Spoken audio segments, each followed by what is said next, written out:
The main conference room had never felt so tense. On one side of the long table sat the human delegation led by Captain Rodriguez and Admiral Thompson, who had arrived via emergency transport from Earth Command. On the other side sat Commander Vex and three other Zephyrian officials, their pale blue faces showing no emotion but their posture radiating disapproval. Lyra stood in the center of the room between both groups, still wearing her human uniform, but no longer trying to disguise her alien features. Jake sat in the back row of observers, still weak from his radiation treatment, but determined to witness whatever happened next. "This situation is completely unacceptable," Commander Vex declared in his cold, mechanical voice. Cultural observer Lyra has been contaminated by prolonged exposure to human emotional instability. She requires immediate medical intervention to restore her psychological baseline. "With respect, Commander," Admiral Thompson replied, "Lyra is a sentient being capable of making her own decisions. If she chooses to request asylum with humanity, we are obligated to consider her request under galactic law. She is not capable of making rational decisions in her current contaminated state," Vex insisted. "Her neural patterns show severe deviation from normal Zephyrian psychology. She has developed irrational attachments to humans and their primitive emotional responses." Lyra stepped forward slightly. "I request permission to speak on my own behalf." Both delegations turned to look at her. Admiral Thompson nodded. "Go ahead." "I understand that my psychological changes alarm my people," Lyra began, her voice steady despite the magnitude of what she was about to say. "For 3 days I have analyzed my own mental state and compared it to baseline Zephyrian psychology. Commander Vex is correct that I have experienced significant neurochemical alterations." Commander Vex looked satisfied, as if her words confirmed his position. "However," Lyra continued, "these changes have not made me less capable or less intelligent. They have made me more capable in ways that Zephyrian science has never measured." "Explain," Admiral Thompson said. Lyra moved to the conference room's display screen and activated a complex diagram showing ship schematics and crew efficiency ratings. "During my time observing human behavior, I identified 17 different ways to improve ship operations that neither species had considered. These improvements came not from pure logic, but from understanding how emotional connections between crew members could be optimized to enhance performance." She changed the display to show comparative data between human and Zephyrian diplomatic strategies. "I have also developed solutions to 3 major disagreements between our species that have stalled negotiations for weeks. These solutions required combining Zephyrian logical analysis with human empathy and creative thinking." Commander Vex leaned forward. "Contaminated thinking processes cannot produce reliable results." "Can they not?" Lyra asked, turning to face him directly. "The reactor crisis 3 days ago was resolved because humans made decisions based on emotional attachment rather than logical self-preservation. Pilot Martinez risked his life to save strangers not because it was logical, but because he felt responsible for their welfare. This supposedly irrational behavior saved 400 lives." She gestured toward Jake, who felt himself blushing under the attention. "No Zephyrian would have made that choice. We would have calculated optimal survival strategies for the maximum number of individuals, likely resulting in significant casualties. Human emotional responses led to a solution that saved everyone. One isolated incident does not prove that emotional thinking is superior," Vex replied. "Then consider this," Lyra said, changing the display again to show galactic maps. "Humans have established peaceful relations with 47 different species in the past century. Zephyrians have established meaningful diplomatic contact with only 12 species in the same period. Human emotional intelligence allows them to understand and connect with alien cultures in ways that pure logic cannot achieve." Admiral Thompson looked impressed. "You developed this analysis during your time on our ship?" "Yes, and I discovered something else equally important." Lyra's voice grew softer, more personal. "I learned that emotional connections do not make individuals weaker. They make them stronger. When humans care about others, they find strength to overcome challenges that would defeat isolated individuals. She looked around the room, her gaze touching on each human face. I have experienced this strength myself. When Pilot Martinez was injured, I felt fear and worry that motivated me to learn everything possible about human medical treatment. When crew members showed kindness to me, I felt gratitude that inspired me to work harder to understand their culture. These emotions did not cloud my judgment. They focused it. Commander Vex stood abruptly. This is exactly the kind of irrational thinking that proves contamination has occurred.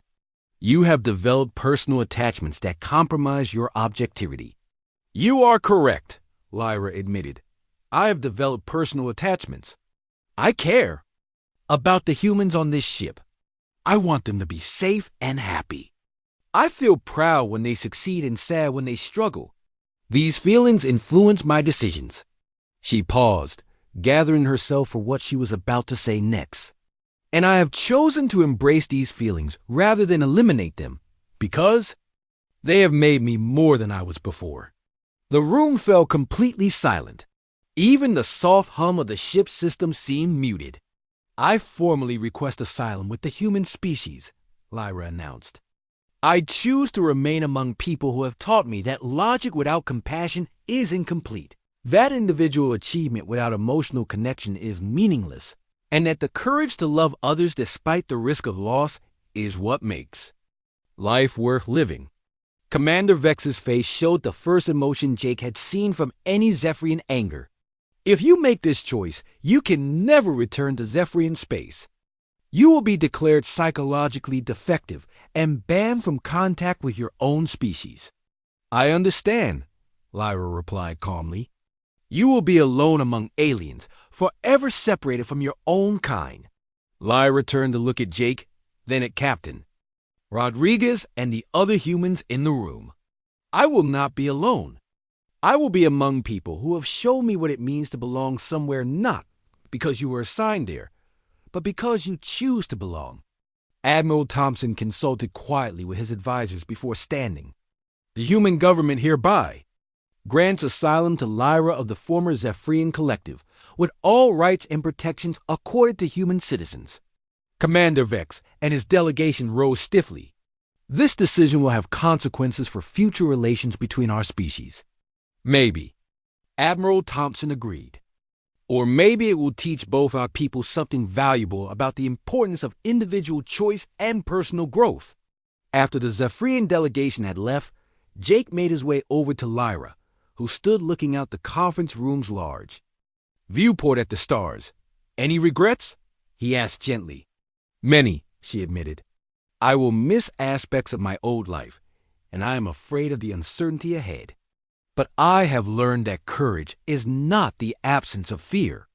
It is choosing to act despite fear when something important is at stake. What's important enough to risk everything for?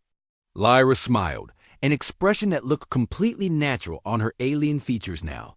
The chance to continue growing, to keep learning what it means to be more than the sum of your programming. The opportunity to love and be loved in return. The possibility of becoming who I choose to be rather than who I was designed to be. She turned from the viewport to face him fully. I have learned that home is not a place you come from. It is the people you choose to stay with, even when leaving would be easier. Jake took her hand, marveling at how such a simple gesture had become so meaningful. Welcome home, Lyra. 6 months later, Lieutenant Lyra Chin sat at Jake's old desk in their shared quarters, now serving as the ship's first cenocultural specialist. The walls were covered with photographs of human friends, Zephyrian scientific texts, and artwork created by dozens of different species they had encountered in their travels. She kept Jake's old stuffed bear on the desk next to her computer, not because it served any logical function, but because it reminded her every day of the moment she first began to understand what it meant to be human. Jake woke up in the medical bay 3 days later, feeling like he had been hit by a cargo ship. His whole body ached, and his skin felt raw and sensitive, but he was alive. The doctors had pumped him full of radiation treatment drugs and kept him unconscious while his body fought off the worst effects of the exposure.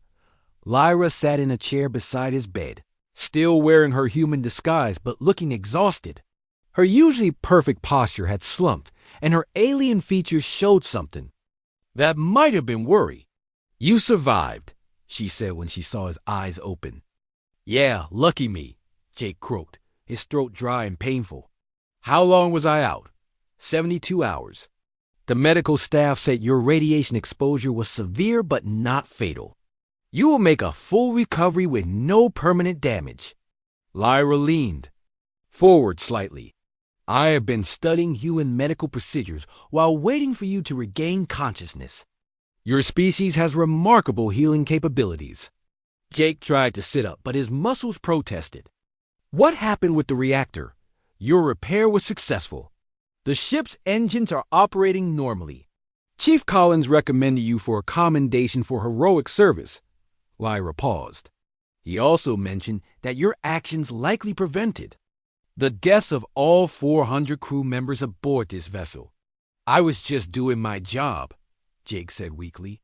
"No," Lyra replied firmly. "Your job designation is pilot, not reactor technician. You volunteered to perform a task outside your assigned function that carried a high probability of death. This behavior contradicts everything I know about survival instincts." Jake looked at her carefully. Something had changed in her expression, in the way she held herself. The scientific detachment he had noticed before was gone, replaced by something more personal and intense. "You stayed here the whole time," he realized. "I required additional data about human medical treatment and recovery procedures," she said quickly, but her formal speech pattern couldn't hide the emotion in her voice. "Lyra, your people must be going crazy looking for you. It's been 4 days since you disappeared." Her face darkened. "Yes, Commander Vex of our delegation has been making increasingly aggressive demands for my return. Your Captain Rodriguez has been trying to manage the diplomatic crisis while coordinating the search for me. Then you need to go back to them before this gets any worse." Lyra stood up and walked to the small window, gazing out at the stars. "I cannot return to them as I am now." "What do you mean?" "Something has happened to me during my time observing human behavior. I am experiencing neurochemical responses that are not normal for my species. When you collapsed in the reactor chamber, I felt what humans call fear. Not logical concern for a research subject, but actual emotional distress at the possibility of your death." Jake felt his heart skip a beat. "Lyra ... It gets worse," she continued without looking at him. "I have been having difficulty focusing on my official duties because I find myself thinking about our conversations. I experience pleasure when you smile or show approval of my questions. I feel protective when other crew members speak harshly about the missing Zephyrian diplomat, not knowing they are referring to me." She turned back to face him, and Jake could see tears forming in those large black eyes. "According to Zephyrian medical standards, I am suffering from severe psychological contamination. My people will consider me mentally ill." "But you're not ill," Jake said gently. "You're just learning to feel emotions. That's normal for humans." "I am not human," Lyra replied. "I am a Zephyrian cultural observer who has failed in her most basic function by becoming emotionally compromised with her research subjects." Before Jake could respond, the medical bay doors opened, and Captain Rodriguez entered with 2 security officers. She looked tired and frustrated, her usual calm demeanor cracked by days of diplomatic pressure. "Martinez, good to see you awake," she said, but her attention was focused on Lyra. "And you must be our missing Zephyrian guest." Lyra straightened to her full height, suddenly looking very alien despite her human disguise. "I am Lyra of the Zephyrian Collective. I apologize for the disruption my absence has caused." "Disruption?" Rodriguez laughed bitterly. "Lady, you've nearly caused an intergalactic incident. Your Commander Vex is threatening to break off all diplomatic relations with humanity. He's convinced we're holding you prisoner, or worse." I was.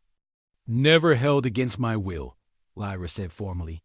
I chose to remain aboard your vessel to conduct cultural research. Research? One of the security officers stepped forward. You've been hiding in crew quarters for 4 days while both species' governments went into crisis mode.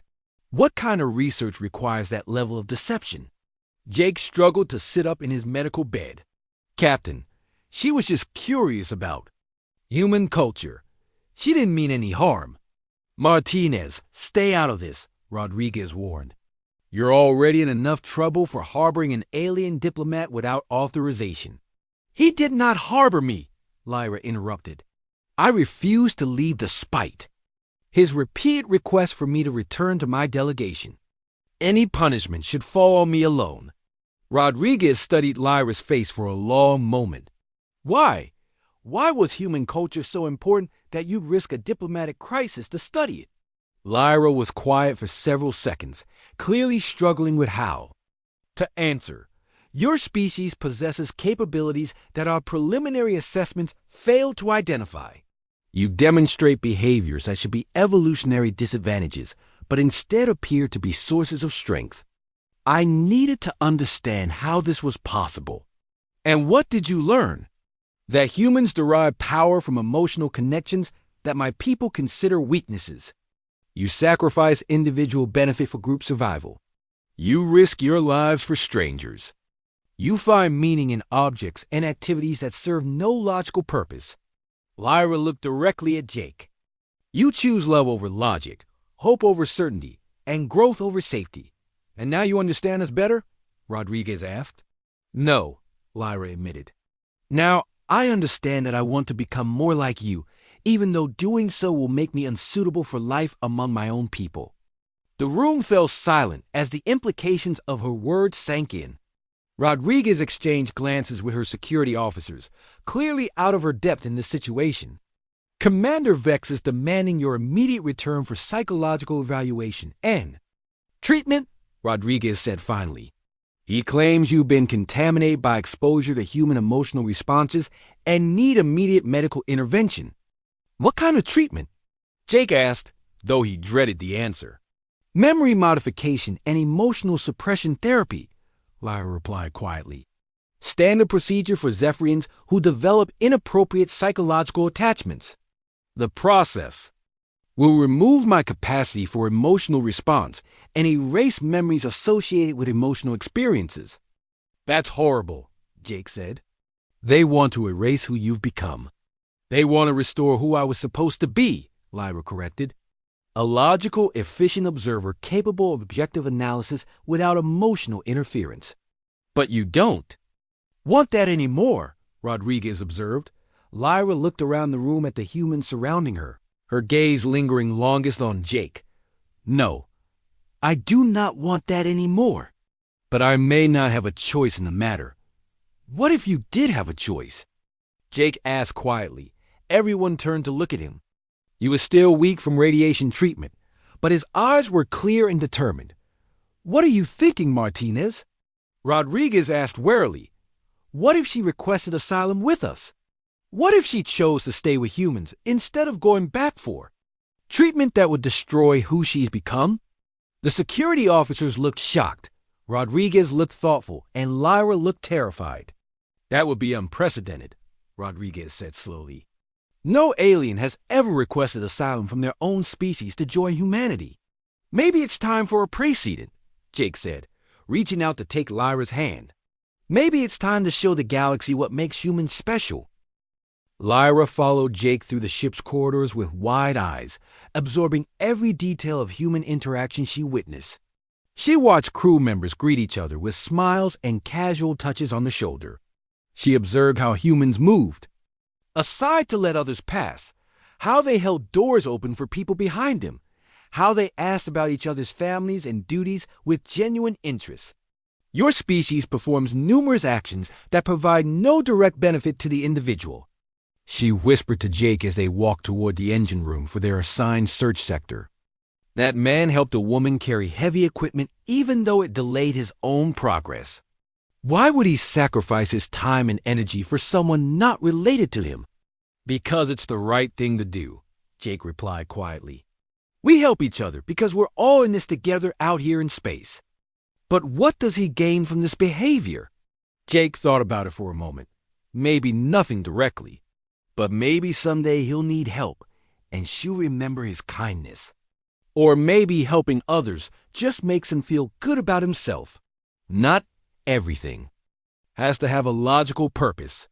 They entered the engine room where Chief Engineer Sam Collins was coordinating the search with his team. Collins looked up as they approached, his weathered face creased with worry. Martinez, good to see you, Collins said. Who's your friend? This is Alex Chun, new transfer from the Titan colonies, Jake said smoothly. Figuring an extra pair of eyes couldn't hurt. Collins nodded at Lyra, who managed a stiff smile in return. Welcome aboard, Chun. Hope you're ready to crawl through some tight spaces. We need to check every maintenance shaft and access panel in this section. I am prepared for physical challenges, Lyra replied in her formal speech pattern. Collins raised an eyebrow at her accent, but shrugged and handed them both flashlights. Start with the lower access tunnels. If our missing alien fell down there somehow, she might be hurt and unable to call for help. For the next 2 hours, Jake and Lyra crawled through narrow maintenance shafts, checking every possible hiding spot. Lyra asked constant questions about the ship's systems, the crew's duties, and human problem-solving methods. She seemed particularly fascinated by how the engineering team worked together, sharing tools and information without being ordered to do so. In Zephyrian society, each individual has specific assigned functions, she explained as they examined. A junction of cooling pipes. Workers do not assist outside their designated roles without direct authorization from supervisors. That sounds pretty lonely, Jake said, adjusting his light to illuminate a dark corner. Lonely? Lyra repeated the word like it was foreign to her. Yeah, isolated, cut off from other people. Like everyone's just doing their own job without really connecting with anyone else. Lyra was quiet for a long moment. Zephyrians do not experience the need for social connection that drives human behavior. We are content to fulfill our functions efficiently without emotional complications. Are you really content, though? Jake asked. You seem pretty interested in learning about human emotions. Before Lyra could answer, an alarm started blaring throughout the ship. Emergency lights flashed red, and the intercom crackled to life. All hands to emergency stations. We have a critical reactor malfunction in progress. This is not a drill.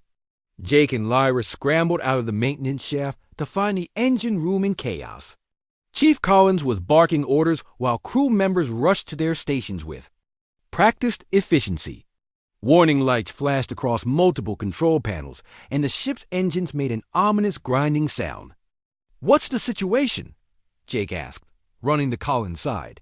Coolant leak in the main reactor chamber, Collins replied tersely. If we don't get it fixed in the next 30 minutes, we'll have to shut down the engines and drift until a rescue. Ship can reach us. That could take weeks. Can't we fix it remotely? Negative. Someone has to go into the chamber manually to replace the damaged coupling. Problem is, the radiation levels in there will be lethal within minutes. Jake felt his stomach drop. He had been through enough emergency drills to know what this meant. Whoever went into that chamber would be sacrificing their life to save the ship. I'll do it, volunteered Martinez, a young engineer who had joined the crew only 6 months ago. Like hell you will, Collins snapped. You've got a wife and baby. Back on Earth. I'm the senior officer here. It's my responsibility. With respect, sir, you're needed to coordinate the repair from out here, said another engineer. I should go. I'm single and I've done more work on these coupling systems than anyone.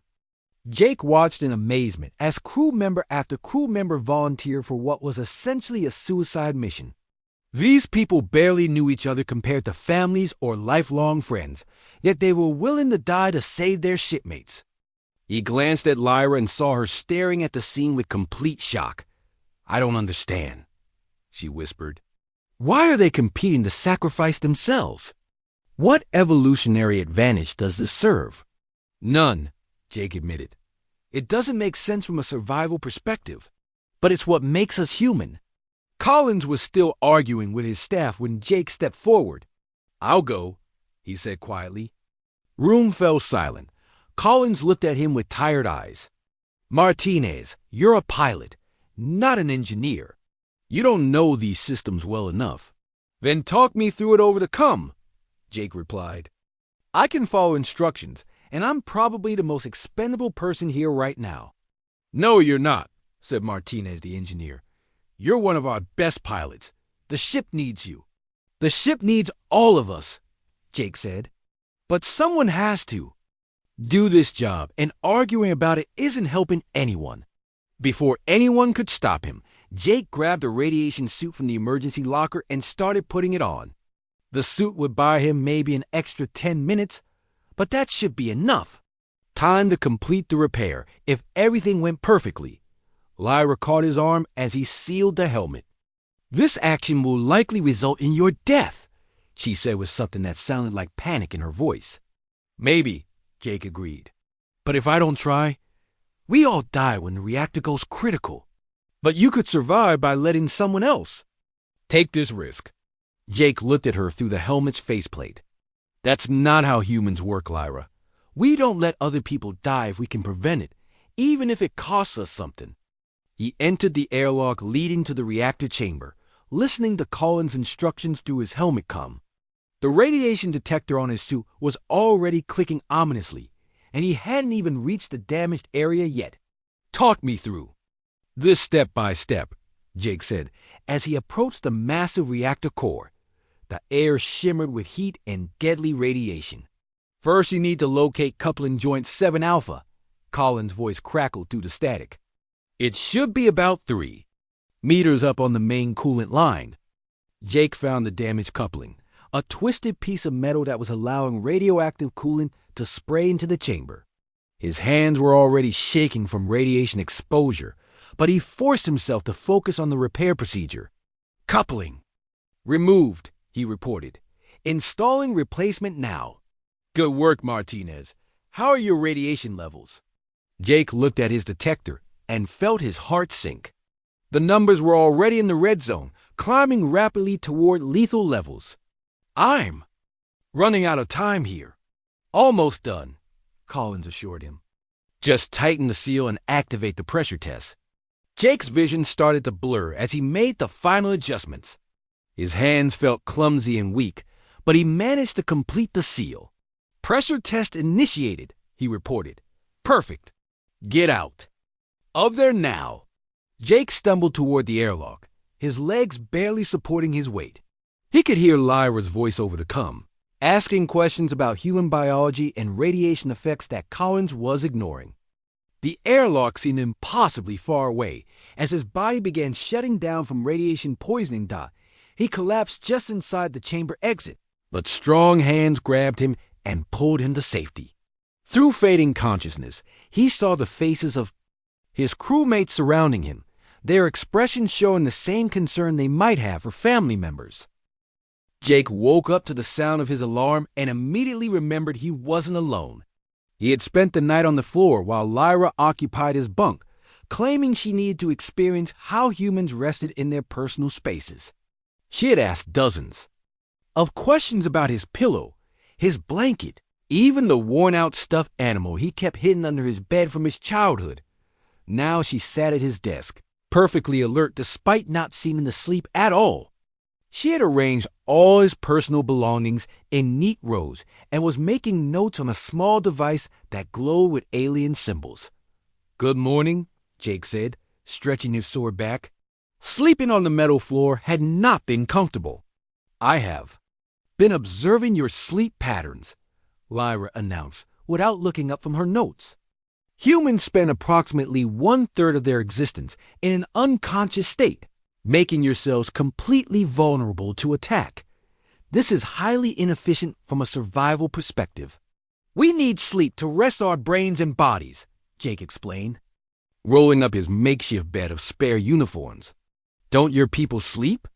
Zephyrians enter a meditative trance for 2 hours every 72 hours, process information, and maintain mental clarity. We remain aware of our surroundings and can respond to threats immediately. She pointed at his stuffed bear, which now sat prominently on his desk next to his family photo. You clutched this fabric object during periods of sleep disturbance. It appeared to provide comfort during unconscious anxiety responses. Jake felt. His face turned red. You weren't supposed to find that. Why do you conceal an object that provides emotional comfort? Lyra asked with genuine curiosity. This seems counterproductive to psychological well-being. Before Jake could answer, his door chimed. He quickly grabbed the stuffed bear and shoved it back under his bed while gesturing frantically for Lyra to hide. She stared at him with confusion, but didn't move. Martinez, you in there? Came the voice of his squadron leader, Captain Rodriguez. Through the comm system, Jake hit the door control and stepped into the hallway, pulling the door shut behind him. Yes, ma'am. What can I do for you? We've got a situation, Rodriguez said, her face tight with concern. One of the Zephyrian diplomats went missing last night. Command is going crazy trying to find her before this turns into an intergalactic incident. I need all pilots to help search the ship. Missing? Jake tried to keep his voice steady. What happened? Nobody knows. She was supposed to report to her quarters after the evening session, but never showed up. The other Zephyrians are claiming we're holding her prisoner or something equally ridiculous. Rodriguez shook her head in frustration. Just what we need when we're trying to establish peaceful relations with a new species. I'll start searching right away, Jake said quickly. Meet in the main briefing room in 20 minutes. We're dividing the ship into search sectors. Rodriguez started to walk away, then turned back. And Martinez, if you see anything suspicious, report it immediately. These aliens might look harmless, but we don't know what they're capable of. Jake nodded and waited until she disappeared around the corner before slipping back into his quarters. Lyra sat exactly where he had left her, still making notes as if nothing had happened. Your people are looking for you, Jake said. They think something bad happened to you. Something did happen to me, Lyra replied calmly. I discovered that humans are far more complex than our preliminary assessments indicated. This discovery will revolutionize our understanding of your species. That's great, but right now everyone thinks you've been kidnapped or worse. You need to go back to your delegation before this becomes a major problem. Lyra finally looked up from her notes, fixing those black eyes on his face. I cannot return yet. My research is incomplete. I require more data about human emotional responses and social bonding mechanisms. What kind of data? Jake asked, dreading the answer. I need to observe how humans interact with each other in various social contexts. How they form relationships. How they express affection. How they handle conflict. Your possessions provide static information, but I need to see dynamic human behavior. Jake sat down heavily in his chair. You want to spy on me and my friends? I prefer the term anthropological observation, Lyra said. Your species exhibits behaviors that should be evolutionary disadvantages, yet you have become one of the most successful civilizations in this sector of the galaxy. I must understand how emotional attachment and irrational decision-making contribute to your survival. A new voice crackled through Jake's comm system. All crew members report to assigned. Search sectors immediately. This is a priority 1 situation. Jake looked at Lyra, who had returned to her note-taking as if the announcement meant nothing to her. Look, I get that you're curious about humans, but people are going to come looking in here eventually. You can't just hide in my room forever. Then, you must take me with you, Lyra said simply. Take you where? To your social interactions, your work duties, your recreational activities. I will observe human behavior in natural settings while appearing to be a normal part of your routine. Jake stared at her. You're blue, with silver hair, and black eyes.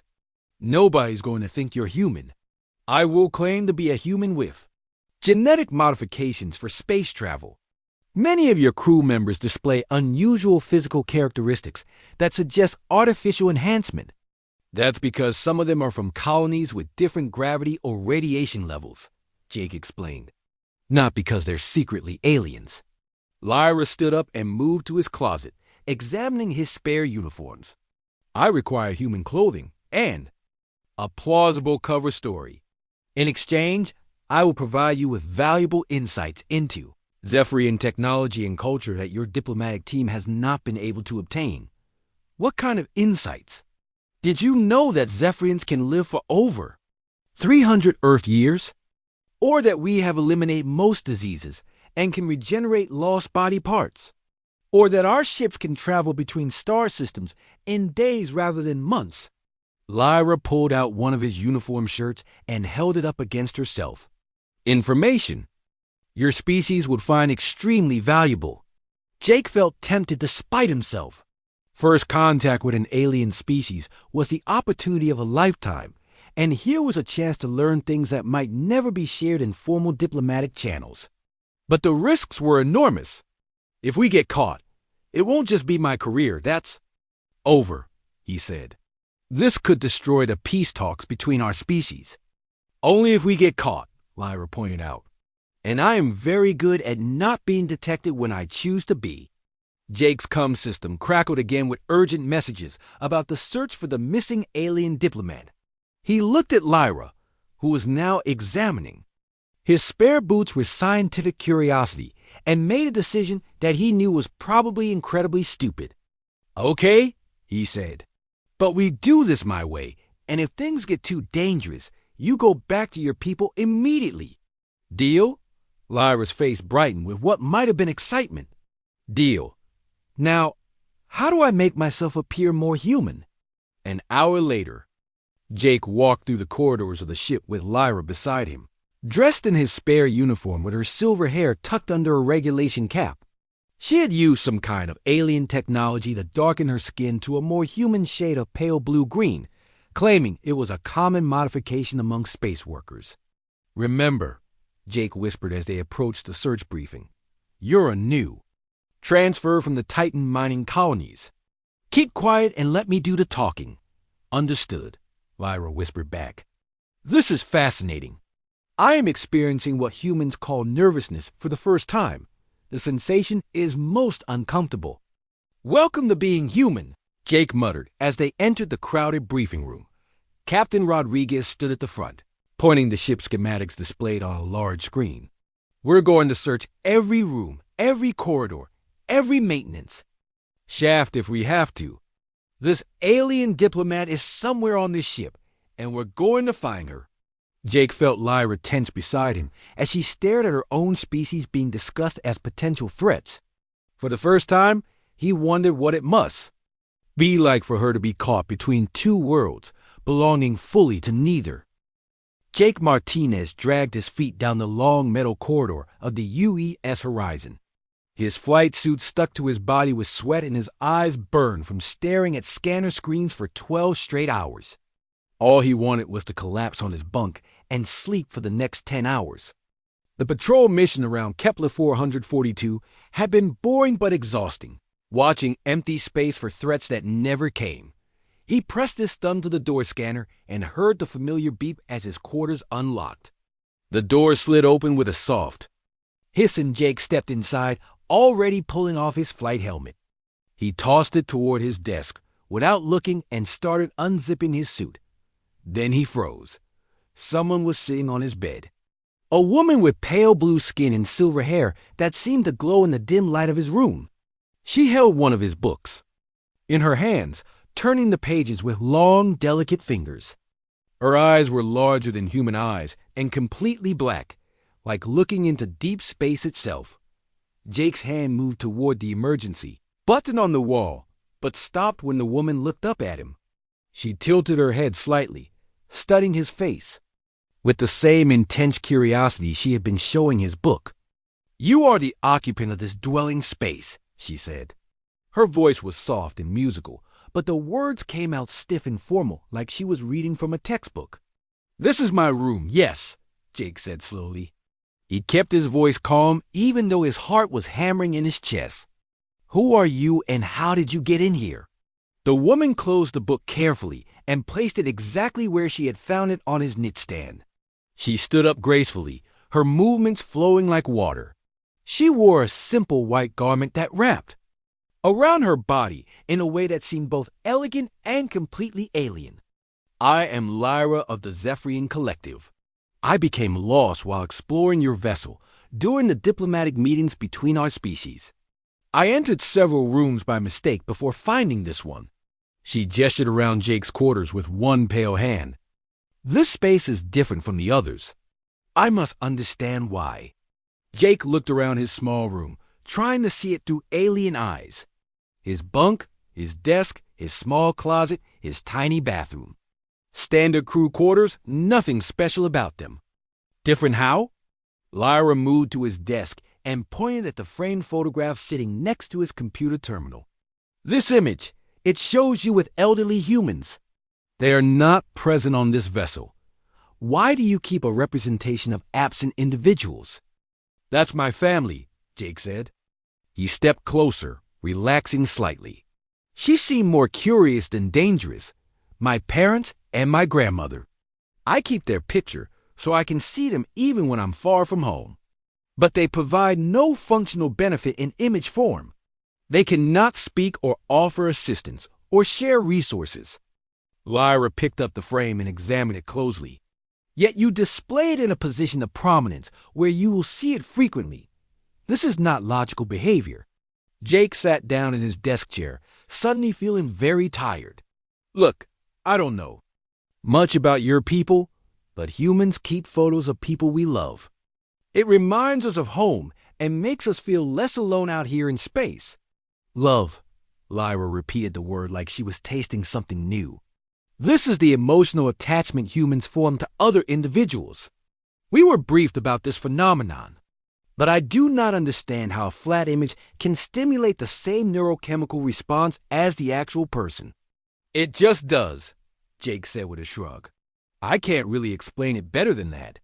Lyra set the photo down and moved to his bookshelf. She pulled out a worn paperback novel, the same one Jake had seen her reading when he walked in. "And these objects, they contain information that you can access through your computer systems much more efficiently. Yet you keep physical versions that take up valuable space. The pages are damaged from repeated handling." Jake looked at his copy of The Martian, its cover faded and spine cracked from being read dozens of times. "I like the feel of real books. And that one's special to me. My dad gave it to me when I joined the space program. He said it would remind me that humans can solve any problem if we keep thinking and don't give up." "Your father provided you with information about problem solving through a fictional narrative about potato cultivation on Mars," Lyra said. She flipped through the pages with fascination. "This seems highly inefficient compared to direct instruction or skill downloading." "Well, yeah. When you put it like that, it sounds silly," Jake admitted. "But it's not just about the information. It's about the story, the characters, the way it makes you feel. Books do more than just teach facts." Lyra spent several minutes examining the book, reading random passages and frowning as if trying to decode a complex puzzle.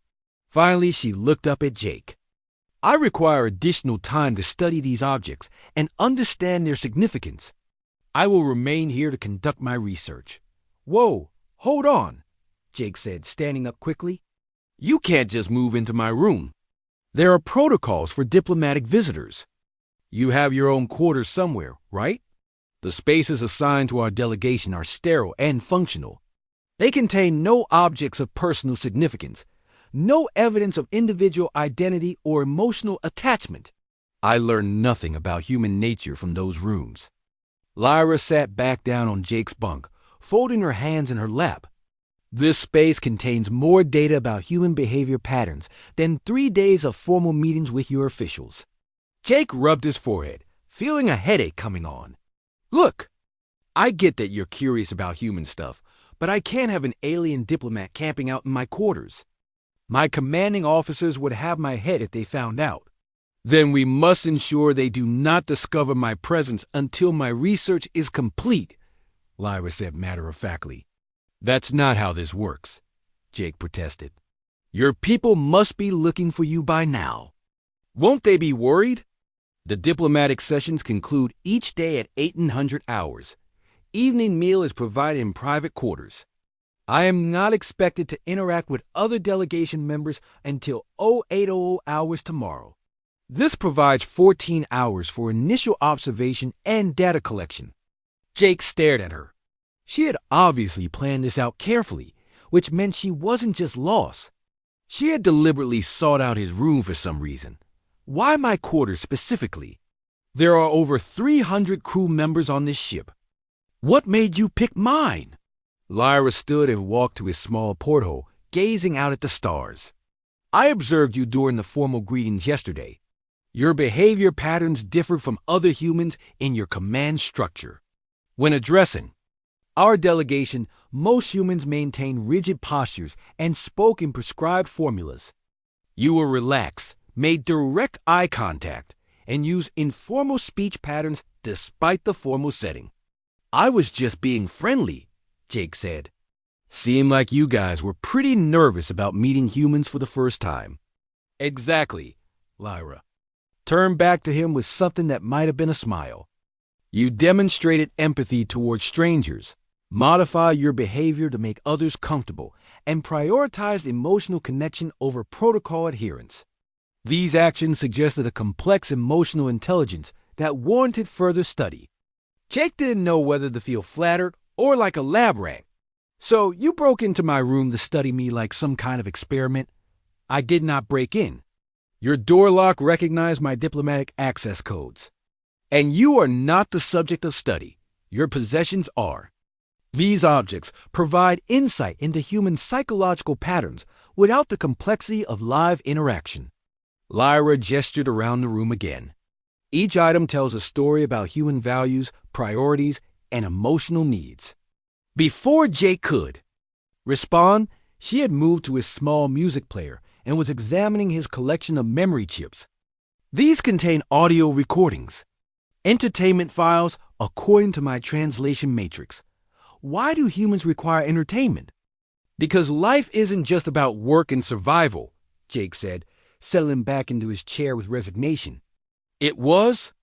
Clear Lyra wasn't leaving anytime soon, and arguing with her felt like trying to explain color to someone who had been blind since birth. Music makes us happy, helps us relax, brings back memories. It's one of the things that makes life worth living. Lyra inserted one of the chips into the player and soft jazz filled the room. Her large black eyes widened as the saxophone melody washed over them. She stood perfectly still for several minutes, listening with complete attention. This audio pattern triggers neurochemical responses similar to those produced by social bonding activities, she said quietly. But there are no other individuals present. How does organized sound create emotional satisfaction? Jake watched her face as she listened, seeing wonder and confusion mixing in her alien features. For the first time since finding her in his room, he felt a spark of curiosity about this strange visitor who was so fascinated by things he took for granted. Maybe that's something we can figure out together, he said.